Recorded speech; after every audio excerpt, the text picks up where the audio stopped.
Yes, people, welcome back to Joint Collaboration Time. Finale show with Albert JTV and Hollie's Hotspurs. World Cup review show, people. What a World Cup for many different reasons. But before we get into it, let's smash the intro for the final time. World Cup 2022 is now over. A tournament full of many talking points.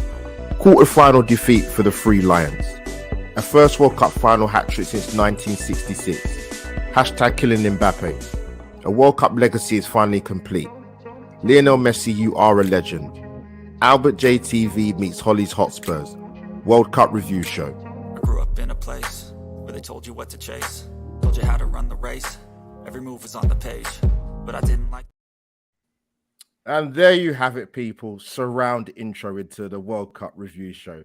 A joint collaboration time for the final time until me and Hollie get sponsorship to go to USA, Canada, and Mexico at the same time. I'm working on it, but it's going to take a bit of time. But people, that's what I like to say, because it's a joint collaboration, smash the like button on my channel and smash the like button on Hollie's channel as well. Get them algorithms up through the roof, people. Yeah, World Cup's done, man, for another 4 years, people.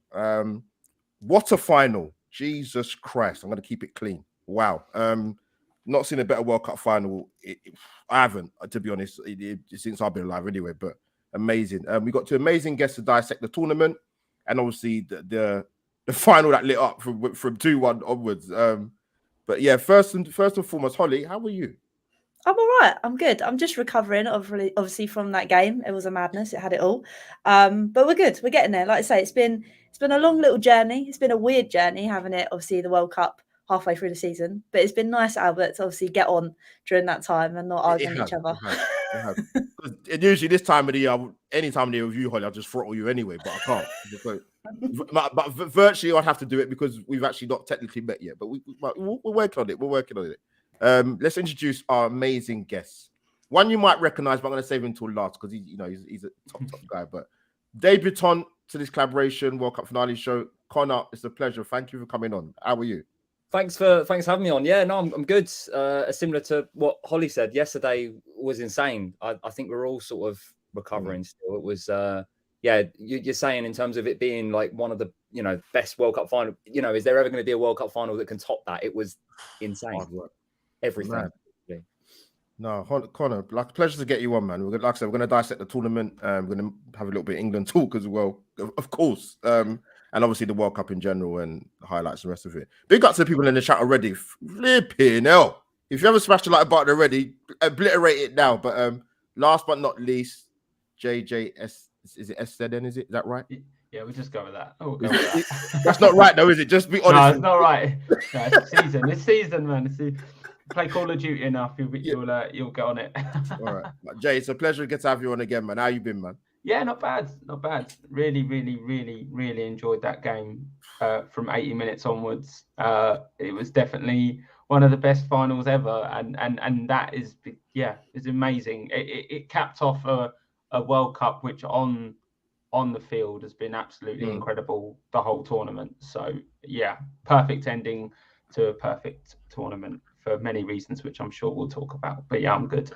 Yeah, good, glad to hear it, people. Also, you go along the bottom of the banner in the bottom of the screen is the Twitter handles, and obviously in the boxes for the guests. Go and follow people. You can multitask and do both at the same time. Yeah, let's kick on. Let's go right into the final, man. We'll start off with Connor. The first half, we heard rumors about the bug going around certain camps in the World Cup and whatever, and that had to be the reason for France because that first half performance was awful. And that's nothing to take away from Argentina. I'll be honest, I said this, I'm not going to be shy away from it. I love Messi, like Messi. Argentina as a whole, let's just say I wasn't exactly, jumping at the bits for them to win it. If I'm being brutally honest with you, just the antics and over the years of watching World Cups and what did you make of that final sort of going in the first half? Because obviously France weren't in it at all. And then things changed at 2-1 when they got this goal to come back into it. What did you make of it, man?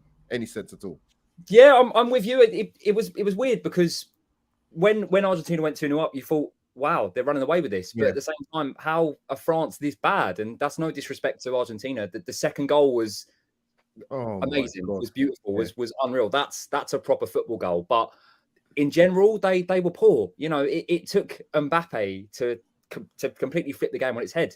Before that, it looked very much like Argentina were going to win it. But in terms of what you were saying about Argentina as well, and Messi and stuff, a lot of it is their nature, that they're quite aggressive, they're quite whatever. But they, apart from Messi, they've not got.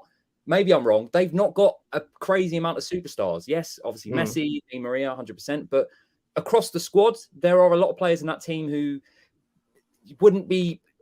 I don't know. They're not world class personally, and I think the whole final itself was quite reflective of the tournament. That no one looked like they would blow anyone away, and it was a shock that Argentina were 2-0 up for that long. But yeah, it was insane. It was honestly just insane. Yeah. Yeah, listen, like I said, when I was watching that first half, I thought, God, this final's a bit struggling to stay awake a little bit, to be honest, because Argentina's blown them away. So coming to you, Jay, and someone mentioned in the chat, and I do give props to him. I think he's been brilliant for Brighton so far this season. What name? Alexis McAllister. I thought Argentinian. It's called Alexis McAllister. But anyway, we had to Google this yesterday. Yeah, it's crazy. Yeah, so first Brighton player. Is it first Brighton player to play the World Cup final? And first Villa player to play the World Cup final, apparently as well. Listen, Jay, if you can make any sense of that game at all, what did you make of it, man? Well, it was funny, and I'm not out in Hollie, but kind of am. You know, Hollie slept through most of the first half, and I think that was kind of the vibe for most people. The penalty for me, and I know Hollie and Connor will agree with me on this, in the sense of it felt like it sucked the life out of the game the same way Liverpool's penalty against us in the Champions League final did that first half. I just felt like it just sucked the life out of the game. And if France were suffering with a bug, an early penalty, Messi scoring, and it just all heading downhill, it didn't look like they had any chance of being in that game. And even the second half, they kind of started a bit better, but it's still, like I said, until that first goal for France, it was like I didn't see them coming back the way they did and doing the stuff they did. But the standout performances for me, someone, obviously McAllister got a lot of the plaudits, but De Paul yesterday, and Mustafa said it in the chat, De Paul was incredible yesterday. Really not just footballing ability, but we're not allowed to swear on this channel, are we? Well, I mean, but I'll just say the housery that came from him through that game, and to rile the French players up, get them focusing on everything else. And Martinez, do you know what I mean? And you hate the Argentinians if it's against you, but and the same reason we love that man behind Connor. Not Lennon, we do love him as well, but Romero, for exactly the same reason. It's just that they're horrible to play against. And that French team are quite good football and free flowing, and they've got a lot of superstars on that team. And I think the Argentinians just roughed them up. And if there was a bug going through the camp and they weren't at 100%, the last thing you want is a team that are going to come and run all over you and kick you up in the air. And I think Ali McCoy said it in commentary. He just said, like, every time, if the first player doesn't get you, the second one will. Every time France got the ball, every single time. And that turnaround, wow. But crazy game. I just think Hollie was saving all her energy for the end. Before I come out to my amazing co-host, Hollie, I have to say this, though. I don't know what you guys feel like, but I felt the officiating with a lot of the Argentina games was a little bit in their favor, if I'm being polite. I'm trying to find the right word. If I'm being honest, I actually didn't think that was a penalty yesterday, if I'm being honest. If we're doing conspiracy theories, it's the two Qatar Airways sponsored players that are in the final of the Qatar World Cup that are doing conspiracy theories, Albert. We can go there. Well, Hollie, let me pass. Before I come to you, Hollie, people, this will go out on the audio so you can hear everybody's fantastic dulcet tones for the finale show. Let me come over to Hollie. You crack me up every time you say dulcet, because you always thought it was dulcet. Anyway. moving on from that, I kind of want to stick with the officiating because I honestly thought it was like an episode of EastEnders when I was awake for it. So Connor, I come to you. Obviously, with the antics that happened with the refereeing and all of that, it is safe to say that Messi has chopped Ronaldo now. He is the GOAT, the greatest of all time. Right. Great. Glad you brought that up. Mm-hmm. Would you say that as well, Connor? Do you think? I know there's that debate that he's never played in the Prem, this, that, or the other, but lifting that World Cup, obviously, probably in his last ever appearance in an international game, is incredible. It was the pinnacle. It was the pinnacle. It's the most impossible thing to win because at club level you can sign players, you can do this at the other. As an international team, you can't. You work with the players you've got, and that is it. And for him to do that, I mean, he made the final before as well. So yeah, there's no. I don't like the debate, but if I'm getting in on the debate, then it has to be. He's won everything. There's no. He could come to the Prem tomorrow and probably win the Premier League, even though he's getting on. He's won the debate hands down. It's not even in question anymore. 100%. Mm-hmm. Agreed. I think, like we said, it's just the way it happened. It was just like a beautiful story. The stars aligned and everything with obviously Messi lifting that trophy. But Jay, obviously there was disappointment on the flip side because Mbappe scored a hat trick and he still lost. So that being said, I'm sure he'll get over it. Do you think he will? I mean. Well, I think he will because he's not going to have Messi in his way anymore. And the only reason France didn't win that World Cup was because of Lionel Messi and his brilliance. And I just, Mbappe's going to have his time over and over again. He's already won it once. I think maybe even, I very much doubt it, but even a little bit when they lost, Mbappe was probably like, oh, well, I'll get the next one. Norway going to challenge. You're not going to see Haaland ripping it up at the next World Cup. So like that kind of level of competition, I think that was exactly what was going to happen when those two collided. You've got two absolutely and that's why for the first 80 minutes everyone was so like, what is this? Because we know Kyle Walker took Mbappe out the game when we played them. But like he just wasn't getting a sniff, and then obviously Didier Deschamps made the changes before halftime, which is so bold in the final, but move. So brave as well, and proved to make the right decision. The substitution of Kingsley Coman has gone so under the radar. I've not seen a lot of people talk about that on Twitter. He came on, and that game went ballistic straight afterwards. Muani as well. Muani as well. He had a chance to win it. Oh my god, man! But I just think Mbappe's he's going to be worried. He's obviously going to be disappointed, but he's just going to go get the next one. And I just think everyone's favourite Arsenal fan was in tears yesterday, which is I think is what everyone wanted to see. Piers nice and quiet on the timeline for an evening. You can clap. You can have him, Albert. He's all yours. Never mentioned that blasted man's name. He's all yours, mate. No, listen. Jay make a good point because their two subs made a huge difference. I didn't know too much about the striker, but apparently he's had a good season. I think he's played for. Is it Eintracht Frankfurt he plays for? Is that right? But yeah, Hollie, let me give my thoughts quickly before I come out about the Messi Ronaldo debate. Where do I start with this one? If I'm being honest, I'll get bored of hearing about it, and have been bored of hearing about it for quite a long time. People always seem to move the goalposts. Ronaldo won the Euros. Messi hasn't won the Copa America. He hasn't won the World Cup. He wins the Copa America, everyone shuts up. I see people on their Instagram stories, let me call it as, debating to the cows come. Oh, Ronaldo, no chance. Messi, blah blah blah, this and that. You go and check people's Instagram stories yesterday, praising Messi to the cows come home.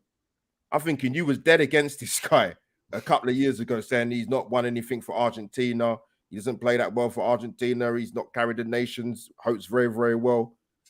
I'm not saying you can't change your mind, but there's a difference in changing your mind and nailing your colors to the mast to disrespect Messi the way he has been disrespected by some YouTubers out there. You should hang your heads in shame. That guy's crime sheet of trophies is insane. I mean, and to win the World Cup legacy-wise, listen, is massive. Argentina, as you guys know, South Americans, it's like a religion football. There's people crying during the game. I mean, Di Maria was crying at 2-0. Like, it means that much. So listen, like I said, I love Messi. I think he's fantastic. And listen, great tournament. Hollie mentioned, listen, I love Mbappe, proud of him. Listen, he did something that's not been done since 1966.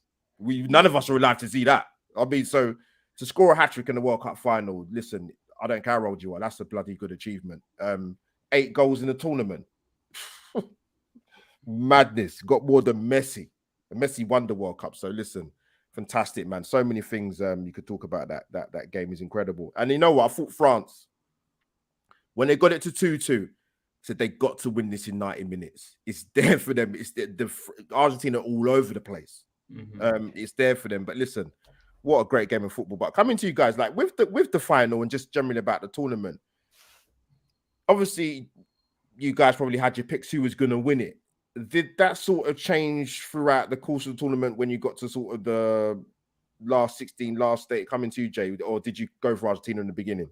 I done a pick 'em, you know, like a predictor thing, and I actually not saying I'm football genius. I did have this final, but not some of the other picks. No, not at all. Nowhere near as close.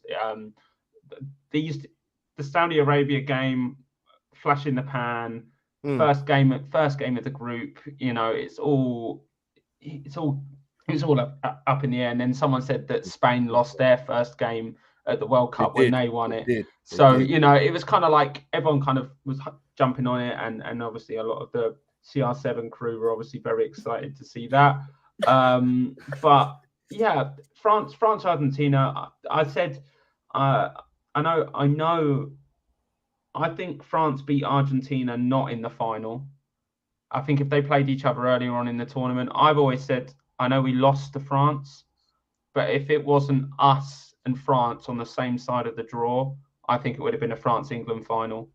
But the way the cards fell, it was all, you know, when we played France, you got to beat the champs to be the champs. But yeah, and yeah, I think that for me, there are only ever 3 teams. The only time that I maybe put another team in the reckoning was when Spain had, and we'll obviously talk about other games later, probably the most enjoyable football experience I've ever had in my life, watching them win. Was it 7? Was it 7 or 6? I can't remember. 7. It was 7, wasn't it? 7. When they won 7-0, and I can't remember where Hollie was, but Hollie came back, and I just said to her, that is why I love football. That was the most enjoyable footballing experience I've ever had, watching Spain, the way they played. And I was like, wow, they can do something. And they, you know, they didn't. But yeah, for me, it was always the 3 of Argentina, France, and England that I thought were going to do it. Brazil, obviously, were the big ones. But I don't know. The reason why I didn't have Brazil was because I had Serbia topping that group, and we could talk about how wrong I was later on. But I had Serbia topping that group, which is why I had Brazil going out quite early. But yeah, Brazil were obviously the team, and when they played, they looked good. But they were the ones that I left out and was totally wrong about. Everyone had a one bag take this World Cup. Everyone had one. All right. Jay, it happens. Listen, you can rectify it in 4 years' time, but don't worry. Yeah. But yeah, sort of, Connor, come to the same question as well, but also because you've been brought up in the chat as well. Listen, he's an ex-Arsenal player, in Emi Martinez. I mean, I don't know what he was doing when he got the award. I was like, I don't know where that's come from. But yeah, when it went to penalties, I'll be honest, I didn't favour France. Just because of the goalkeepers. That's all it came down to. Because I know how this Martinez, I know how this guy thinks, bro. Josh, there's a lot of Arsenal fans that can't stand him because he's been going on and on and on and on since he left Arsenal. He's talking about Arsenal consistently. But listen, credit where credit's due. I didn't really particularly like what he was doing during the shootout personally. But yeah, what's sort of the same question to you? And obviously, talk about Martinez in glowing terms if you want to. It's up to you. So I regarding Martinez, I riled up a lot of people on TikTok, a lot. Like, as in I'm still getting comments now. What did you say? Yeah.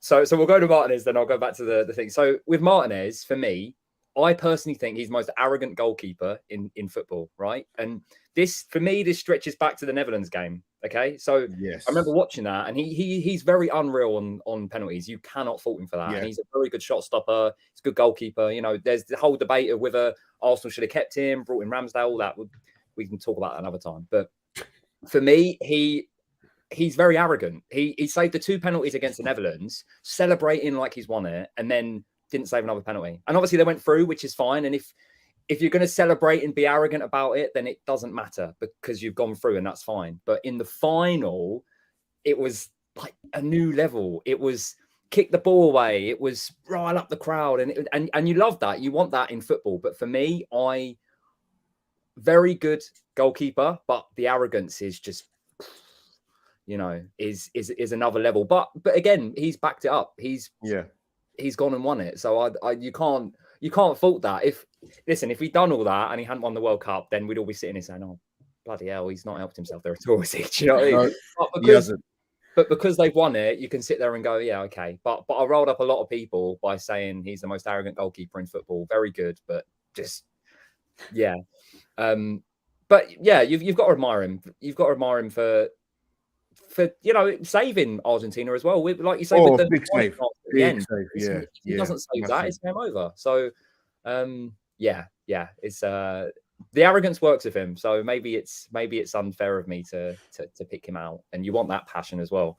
In terms of winning it, I always sort of half said that Argentina would, because the Messi story, the Messi moment, it's all there, this, that, the other. But in the middle of it, I remember I did a tweet and I said it's going to go. I think I said it's either there are 3 or 4 ways. I said Argentina win for Messi, Brazil win it for Pele, Netherlands win it for Van Gaal being his last tournament, or you know, that little hope of England. Like, oh yeah, you know what? If we beat the French, then it is ours. We're going to do it. You know, hope. Yeah, honestly. But then again, we all thought that if we beat France, we would win it. But you've got to look at Morocco as well. Morocco were amazing. Who's to say that we didn't play Morocco? And so yeah, it's yeah.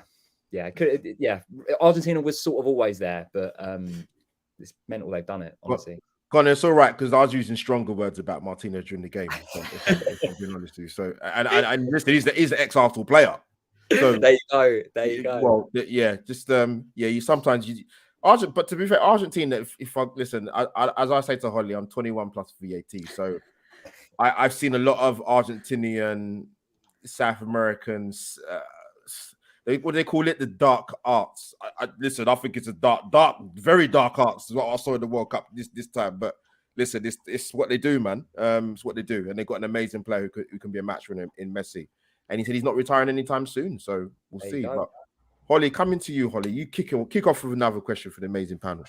I mean, I was going to go down the Lloris route, but I don't think I will, because I feel like Jason Lloris is just the standard conversation we have every week. That's all I talk about on this channel, I swear. Yeah, I'm going to leave that one out. No, it isn't.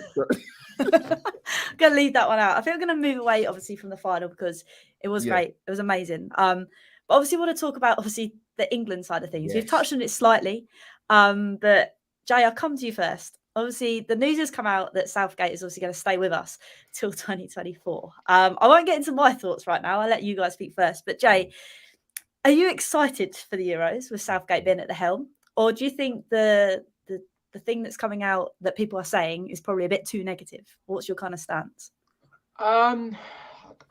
Excited isn't the word. I wouldn't say excited. Am I any less confident than I was going into this World Cup? No, not really.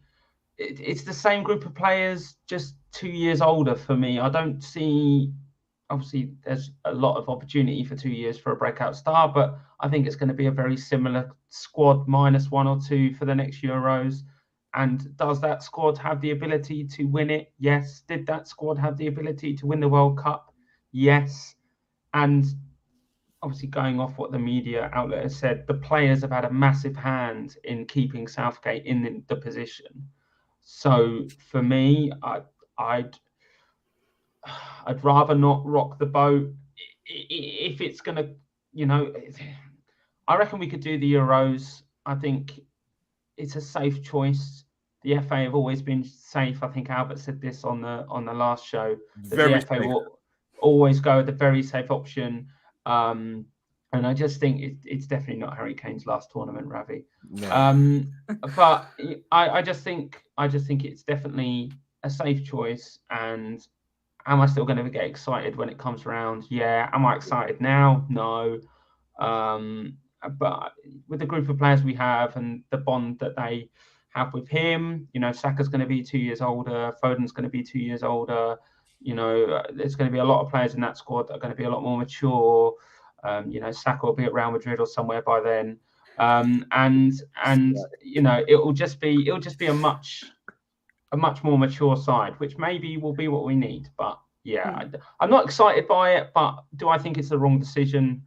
Not from a safe perspective. If I was the FA, and I wouldn't, you know, they've just decided not to take a stab on someone else. But you know, I like the way you said safe, because that is a good way to kind of neutralise it. Because obviously I'm thinking I'd rather take a risk, because like we said, I think there's only so far that Southgate can take this team, and I sadly think this is as far as he's gone. I'm not saying he hasn't done a good job, but I'm just saying, yes, I don't think he's got that final bit to get us over the line. And Connor, do you think maybe that will be a wrong choice in terms of, like Jay said, about the team probably being the best I've probably seen as my lifetime? Do you think it's maybe a good choice to take a risk, or do you think actually taking the safe option is probably best?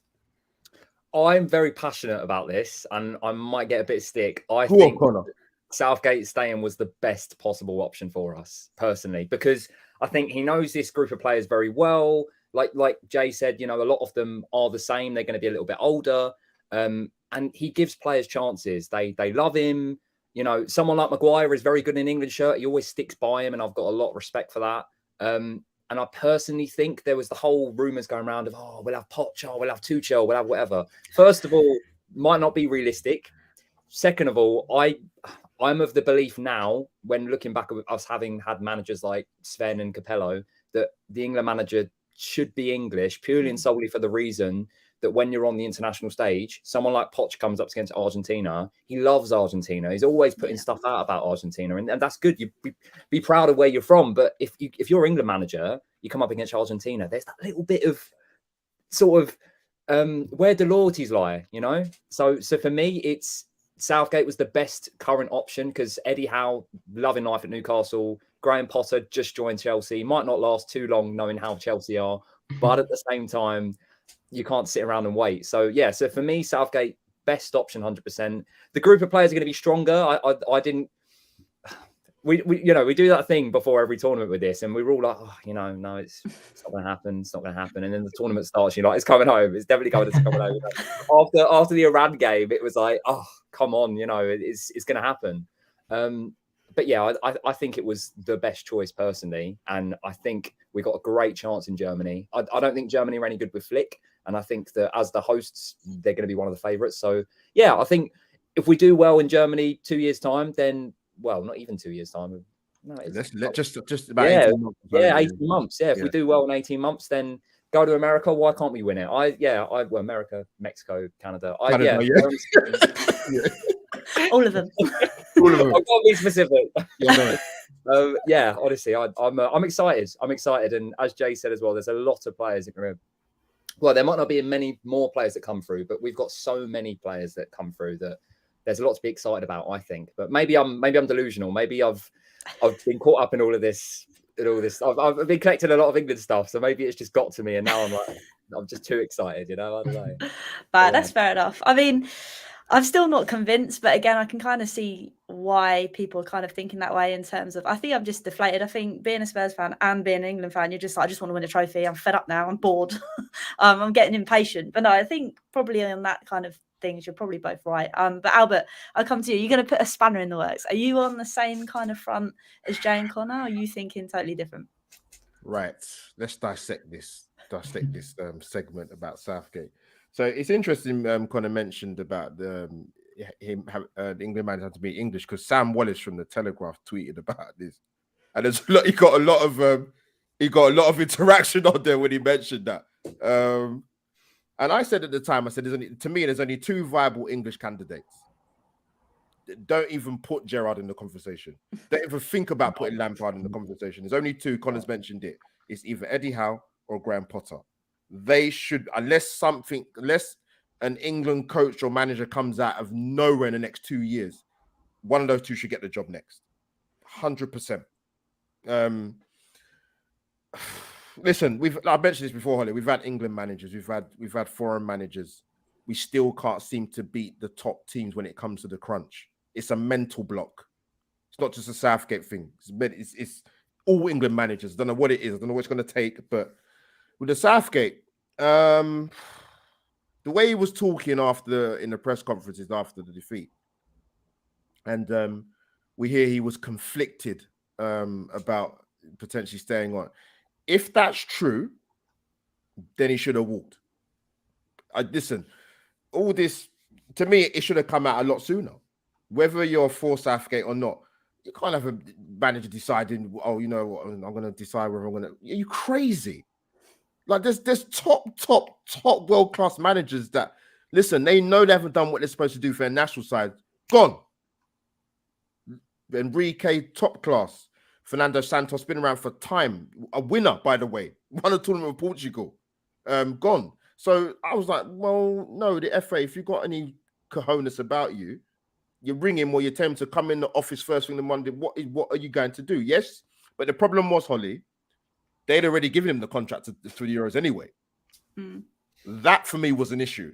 Because to me, you do it, I'm like, yeah, I wasn't feeling that. But listen, England, he's got another tournament. I think it's going to be his fourth. There's not too many England managers that get past 2 tournaments, to be honest with you. I think, but you have to go back to Sir Ralph Ramsey days probably. But yeah, it's listen, what he has done, and Connor makes a good point. For me, what he has done is, I think under previous England managers, English or foreign, a lot of these young boys would never have got a chance. Never. And I've seen a lot of England where I've seen some talented boys in the setups not get a look in, warming the bench. But it hasn't happened under Southgate. So I'll give him his due, and the team spirit and none of that club rivalry nonsense, which drives me really, I'm not going to swear that it drives me mad over the years, all that rubbish that used to come out with about, oh, the Northern lot sit together, rubbish, complete nonsense. But the game changed as well. Sorry to interrupt. Come in. What you're saying about the club rivalry thing, it's a different game now. Back then, when you had the likes of Lampard, Gerrard, all them lot in the team, it was more of a rivalry thing of, oh yeah, we've got the rivalry on club football. So when we're international football, it's going to be like tense, and it's a very different game now in terms of that. And on what you were saying as well about Southgate knowing the team and giving players chances, I think he's evolved. I think he's evolved with formation. His favorite thing was the 3 at the back, wasn't it? Yeah, all the time, the 3 at the back, and we thought, come on, man, use something else. Like, give something else a go. Do you know what I mean? Like, and this World Cup he did, and he, playing Bellingham a lot more forward worked really well. Giving Saka was unbelievable, honestly, and it hurts to say that because obviously say it louder. Connor, say it louder. He was unbelievable. He for me, he might have even been our player of the tournament. He was just brilliant, right? So for Southgate to get that call right, because he didn't really use Maddison. He could have been starting Rashford instead of Saka. He was getting things right. I just think what lets him down is the in-game management. And yes, as we all know for the Euros, and as we all know, maybe against France as well, bringing Rashford on so late as well. So it's one of those things where I think he just has earned that right one more time to get it right. And we've lost the Euros and the semi-final at the World Cup. We've lost in big moments. So this is now the final. We've got there and we've lost it. Come on with that final push. And I think he's earned that personally.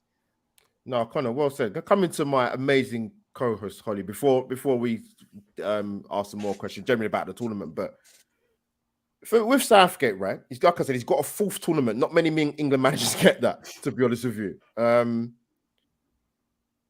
What's the minimum requirement at the Euros? Win it. Is that the minimum requirement? Yeah. Yeah. He's had so many chances. Yeah. And like you say, he's been in for so long. And it gets to a point where these players get older.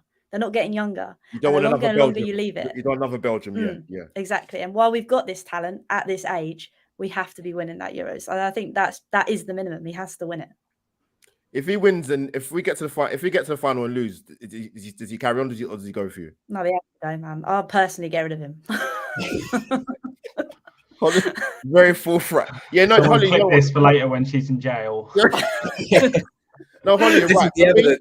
Yeah. For me, if all right, listen, like I said, the way he was talking, I don't think he's going to stay on as England manager. So to me, if you're telling me that you're conflicted in your thoughts about the job, then to me, you should have given it to somebody else or let somebody else take the reins. But to me, he has to get to the final in Euros. Has to get to the final. Standards. Semi-final, like I said, I think because of the way England went out, I think that's why he's got another chance.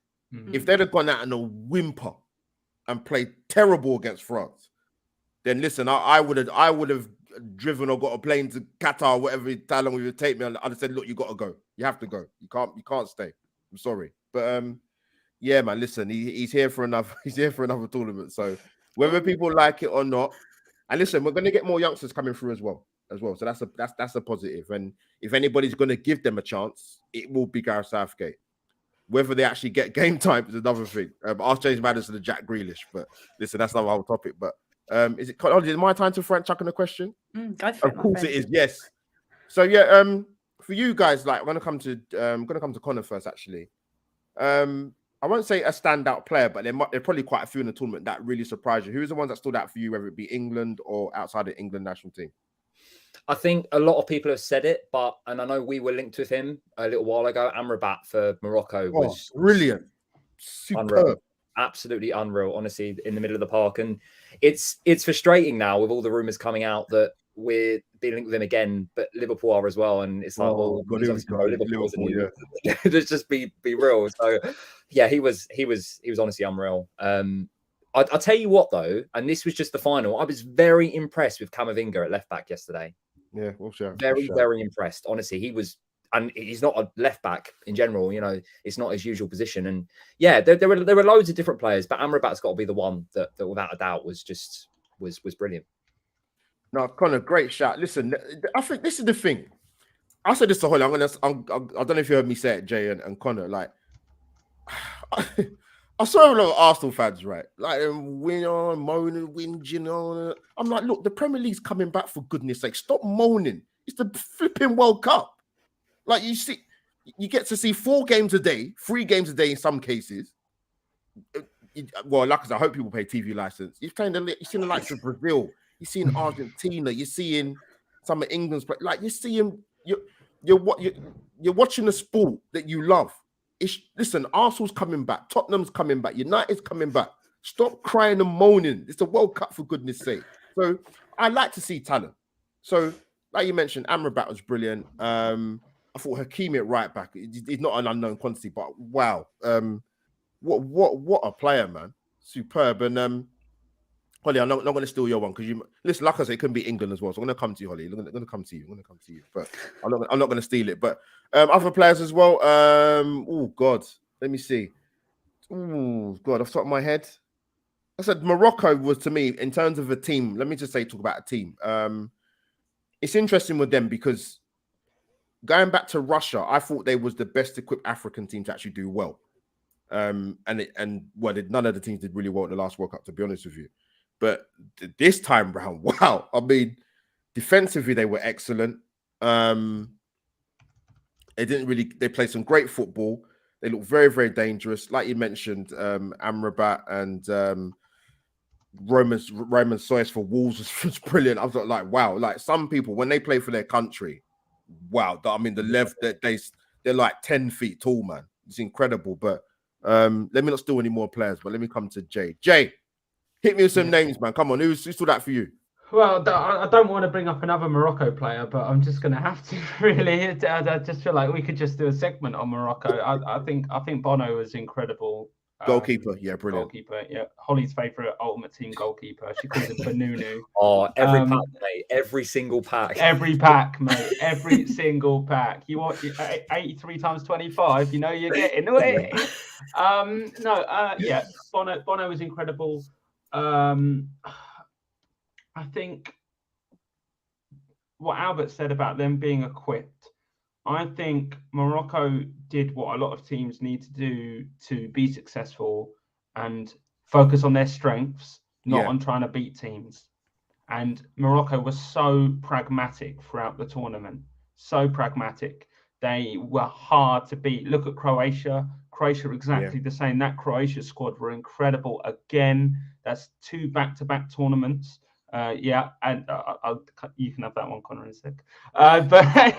But you know, it's just I just think that Morocco team are a standout. If you want to talk about, I don't know if we're going to talk about it later, but players to not turn up. Heung-min Son, sadly, has got to be in there. And the whole German national team. Can we say that? Yeah, you know, Jay, you make a good point, because it's strange with Germany. I'm going to get Connor's thoughts. I'm going to come back to Connor. I want to hear Hollie's favorite player. I know you've mentioned him, but we're going to talk about it because he deserves plaudits. But with Germany, I'm 4 years ago, right, in Russia, is because they're an aging side. Like, don't get me wrong, I love Toni Kroos. He's a fantastic midfield player, and you know, Gundogan played in that tournament. Thomas Muller's still there. They said it was the aging side. That's why they never made it out of the group stage, right? I don't know what's happened in 4 years for them to again be knocked out again at the group stage. I know Arsene Wenger mentioned about maybe they weren't concentrated on the football, and the political side of it was too much of at the forefront. But I don't know where they go. I mean, luckily they've got the tournament, the next Euro, so things are going to have to change, because you've had a cycle where you had a tournament where you had aging players, you went out. You've had a cycle in another tournament where you've actually got a lot of younger players, and you still went out. So I don't know whether it's Hansi Flick needs more time, or maybe being a club manager and being a national manager are two different things. I don't know. So Germany was, it's a strange one. I don't know. I'm not German, so I shouldn't really care. But just on that, sorry to butt in out, but come in. The Hansi Flick thing for me, I think it speaks more to German football as a whole.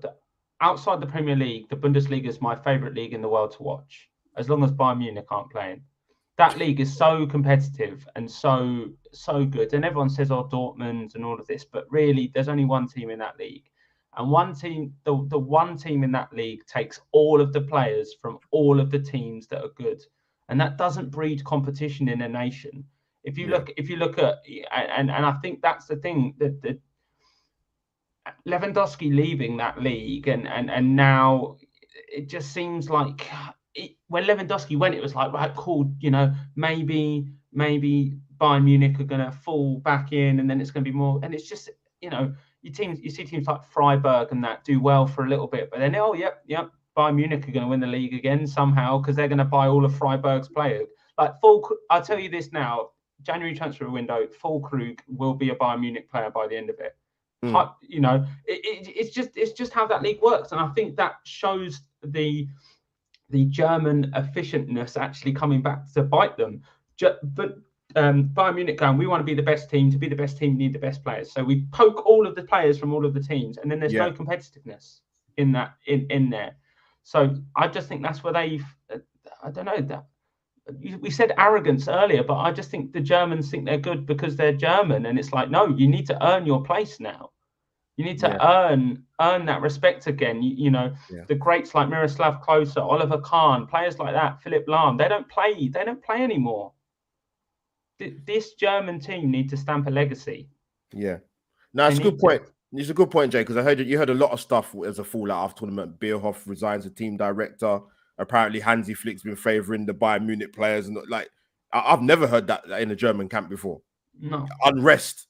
It doesn't even exist in the German vocabulary. So, but you get that after a major tournament. But Connor, let me come to you quickly. What's your thoughts about Germany before I come to Hollie? Sorry. I think personally, no disrespect to Flick, unreal job with Bayern Munich, and Jay would understand a lot better. I think, you know, in terms of Bundesliga knowledge, it's a great league, but I don't follow it a crazy man. I just don't think Germany have a plan personally. I think under Joachim Löw, it was more of a long-term thing. They waited, they had the players, they were building it, and you know, it was an interesting documentary about winning the World Cup, and one of it was when Spain won it. A lot of those players were Barcelona ones, so that system does work.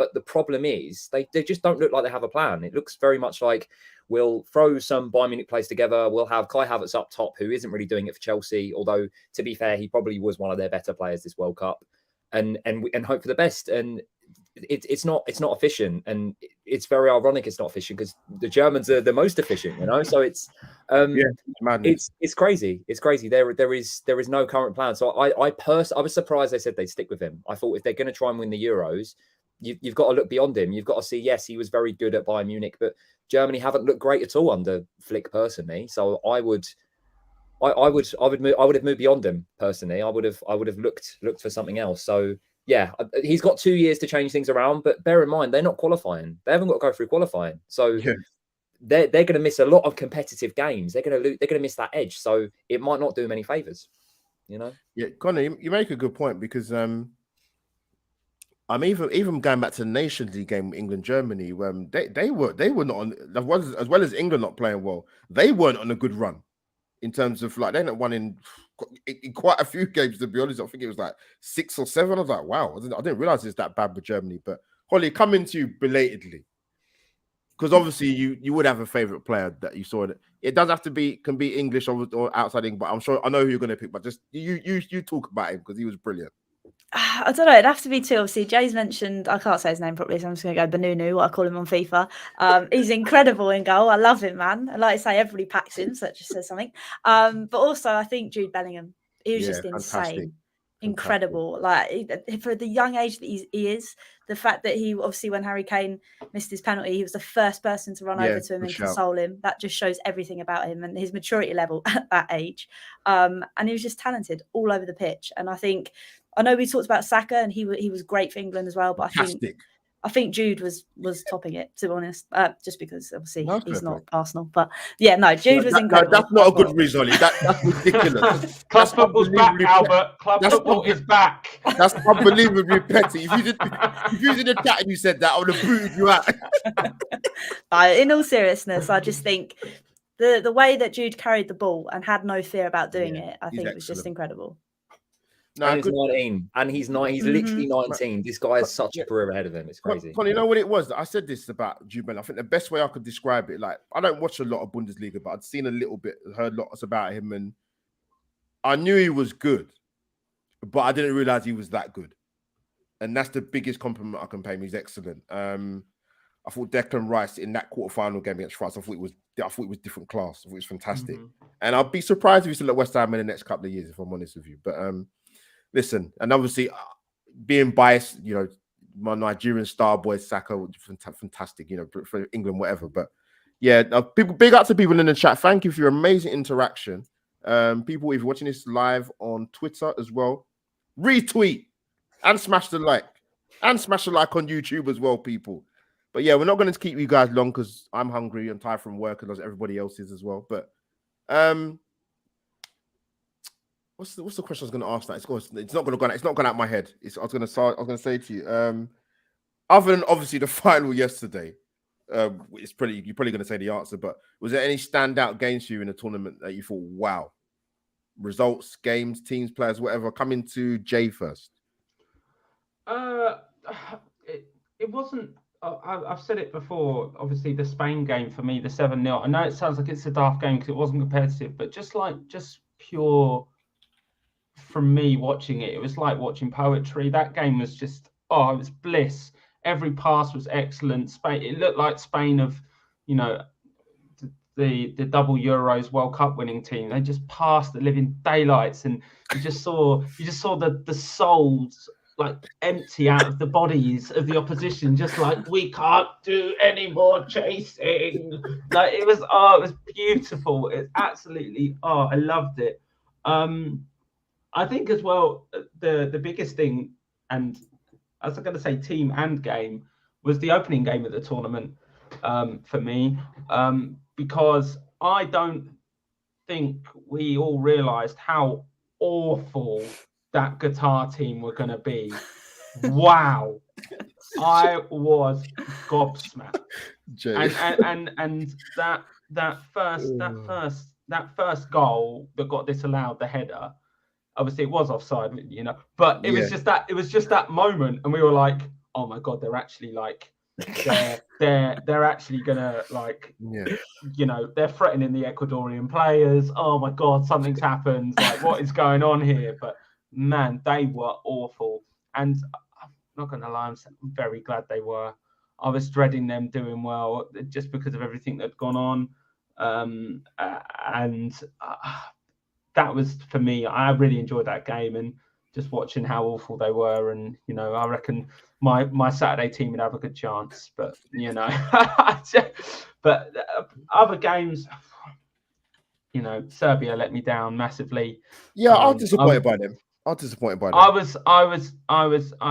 We had a Hampshire Cup game against a team in Bournemouth, and we had an hour and a bit drive because of traffic and that. And we were sat there in the car with my friends, and we were talking about it. And I've never placed a football bet in my life, and I was like, I'm tempted to put money on Serbia to top that group. You know, I just, you know, everyone forgets though. They sent Portugal through to the qualifiers to get to this World Cup. And the team they had, and they've obviously got a bone to pick with Switzerland, and obviously there's a lot of reasons behind that. But I was just so disappointed by them, and I think obviously playing Brazil, and it was just you get them wrong sometimes, and I think they definitely got that one wrong. But no, and yeah, I won't say too much, but the lot just across the water. Well, I say water. It's not water really. There's like a little bit, but seeing Wales do absolutely awful was lovely as well. Well, Jay, spoken like a true gentleman. But yeah, coming to Connor, what's your sort of any standout games for you at all, other than obviously the final?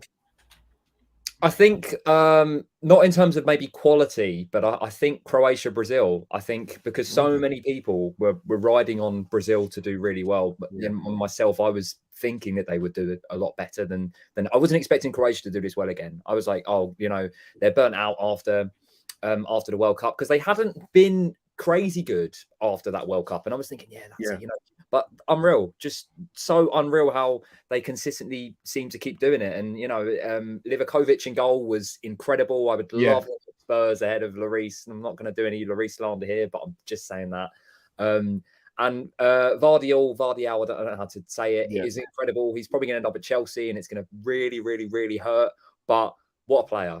Just Croatia in general. Yeah, that's a game that stands out because I'm like, wow, we're all like, that was the game. You're like, whoa. You know, Brazil are actually out here. So I've seen a little bit of Jude slander, and I'm with Hollie, man. Jude is well, maybe I saw. Yeah, I did see that. Yeah, yeah. I must have watched a different tournament. Yeah, Jude is incredible, so incredible. 19 years old on the world stage. He's so comfortable on the ball. And yes, I don't watch Bundesliga, but you can even see it in the Champions League. Yeah, exactly. Well. Great form. So he is the future of this team. He's amazing. And all of us laughed at Birmingham for retiring that number. Well, Birmingham are laughing at us now because, what a footballer, honestly. Yeah, no, great shout. Listen, there's some really good games. I mean, I remember one game so that for me actually was the USA versus Holland game in the round of 16. It's a brilliant game because people thought, knockout football's going to be cagey. They're going to be two banks of four camps. No, that game was the complete opposite. That was end to end. Shout out to Cody Gakpo as well. I thought he was brilliant. I thought he really liked what I saw. Came with a good rep. Was it like I think his goal contributions are second after Holland. I think it is. Like so, he's done well, Cody Gakpo, but he stepped up and showed that he had a good tournament. So, Hollie, coming to you, any standout games at all? The one where Richarlison scored an absolute whiz bomber. Yeah, that was the one for me. But no, it was nice to obviously see him. Obviously, he does amazingly for Brazil. I just hope when he comes back, obviously he's injured for a bit, but when he comes back after his injury, he'll be living lavish because I literally to this day just watch it on repeat. That goal was insane. But yeah, that's my contribution to the conversation. Hollie, that's fantastic. Hollie, we're going to wrap up the show with your last question for the panel. My last question. My last question. Let me have a think. Maybe this is our finale show, man. It's got to be good. No, I'm joking. No pressure. What was I going to say? That's a good question. It's a good question. What I was going to say. It's a good question.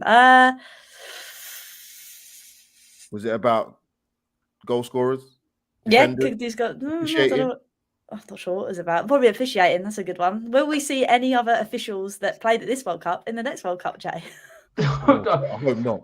All right, we'll just talk about officiating. That we're not going to go with that question, Holly. Sorry. We'll just talk about the officiating. 4 red cards at a World Cup, not bad. I actually thought, okay, there might have been, but I loved it. And I've said this about the Premier League, not the officials, just to clarify the rules. I love that you can go out and play football now. And I know this sounds so stupid, but you do see it trickle down now, because even at like grassroots football and kids football and stuff, that had been coached out of so many teams and stuff, that physicality, that Argentinian-esque, like absolute no nonsense. You know, I used to coach my little brother's team with an Argentinian, and I used to always say, like, oh, you coach the boys to be nice on the field and stuff. And he was like, that's because we have to, you know, and because of the rules and the way it is. But for me, I think there was a couple of moments, but there always will be at tournaments. Love the AI VAR thing for the offsides. I think that's class, because you know, we've seen some of those wonky lines in the Premier League. Oh, maybe that's what the officials are on. That's why they're drawing the wonky lines. But you know, I think there was a worry at this World Cup, and I don't think I'm the only one who says that. There was a worry about what the officiating was going to be like, and I allude back to the Qatar-Ecuador game. You know, there was a worry that this tournament was going to just, everyone's gone, well, it's corrupt, it shouldn't be here. So I was just dreading that they were going to go, right, everyone thinks we're corrupt and awful, let's just do it, let's just corrupt everything. But it was actually a very good tournament, and I actually think the English officials did really well, which shocks me because I don't do it well at the weekends. So it's just it was Mike Oliver and Anthony Taylor, I think it was. Yeah, it was. Yeah. But no, I don't know. I just think it was on the field. I had nothing to say badly about this competition at this World Cup. In the officiating, not really. Nothing that stands out to me. Nothing that stands out that I'm like. Saka foul. Yeah. But it's a foul. We're not talk about that. No, we need to wrap up. No, we're not talking about that. No. Albert, you can get Uber Eats, right? But no, there were little moments, but nothing like, oh my God, like in the Premier League, it's every week there's something awful. You know, Ref Watch on Sky Sports is going off, but I don't think there was anything. Don't get me started on that. So yeah, I'll pass it over to Connor. On that note, Connor, are you excited for the Premier League to be back with these officiators? Oh, I'm so glad that was the question you asked me, because if you'd asked me the officiator one, we would be here literally until the Premier League starts. I'm buzzing. I'm buzzing so much, honestly. I can't wait. I've missed going to football. I mean, you can go to local football, but when there's a World Cup game on, you're going to watch the World Cup game personally. So buzzed. And I'm very excited for Arsenal to not win the league. So he's going to go back and clip this if they do, man. You know what? Clip this now. I'm telling you, I'm saying this right now. I do not think you're going to win the league. So come at me, honestly. I will save this. I will keep it in a nice warm place to bring it at a further date, hopefully this season. But there's a lot more games to go before any European places or league titles decided. So there's some big games coming up in January, February. So which I'll be attending. I'll be at the Man City home game. So February 15th. And of course we've got a North London derby to talk about before then, obviously in January. But you two people in the chat again, once again, thank you for your brilliant interaction and shout outs and the rest of it. Great questions.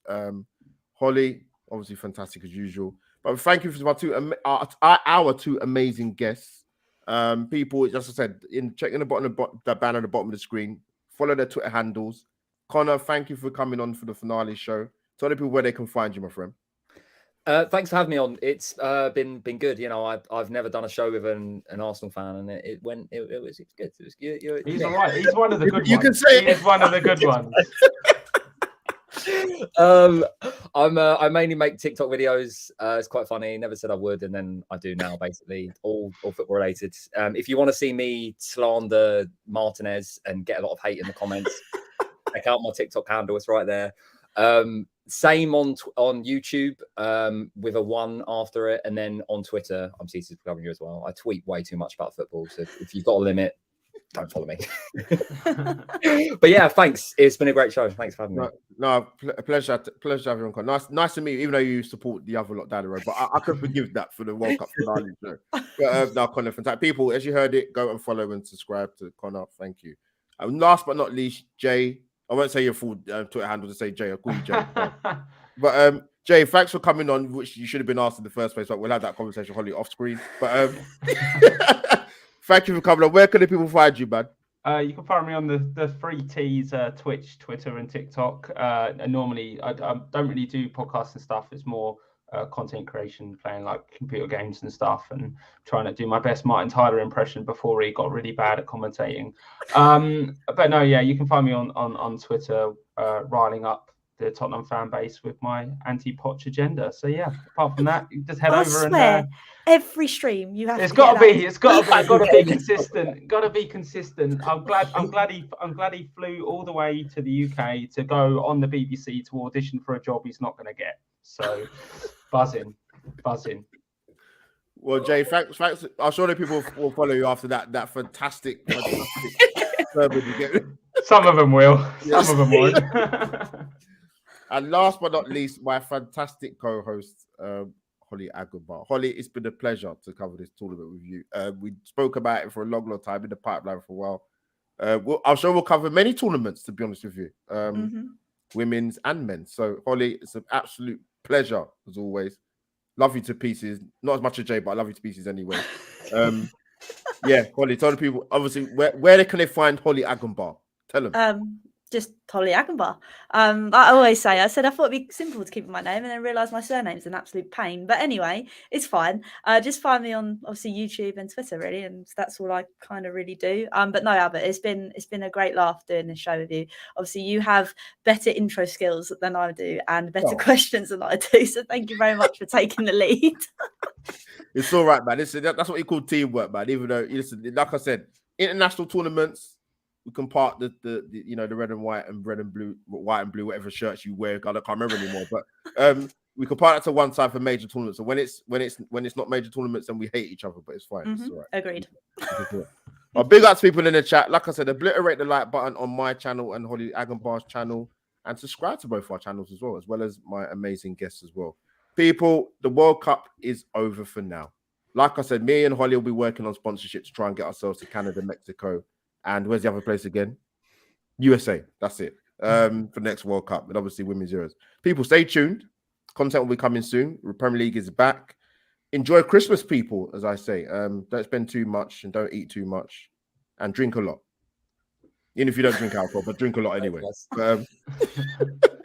People, that is Albert J TV and Hollie's Hotspurs over and out for another major tournament. It didn't come home, but Lionel Messi has completed his legacy. Over and out, people.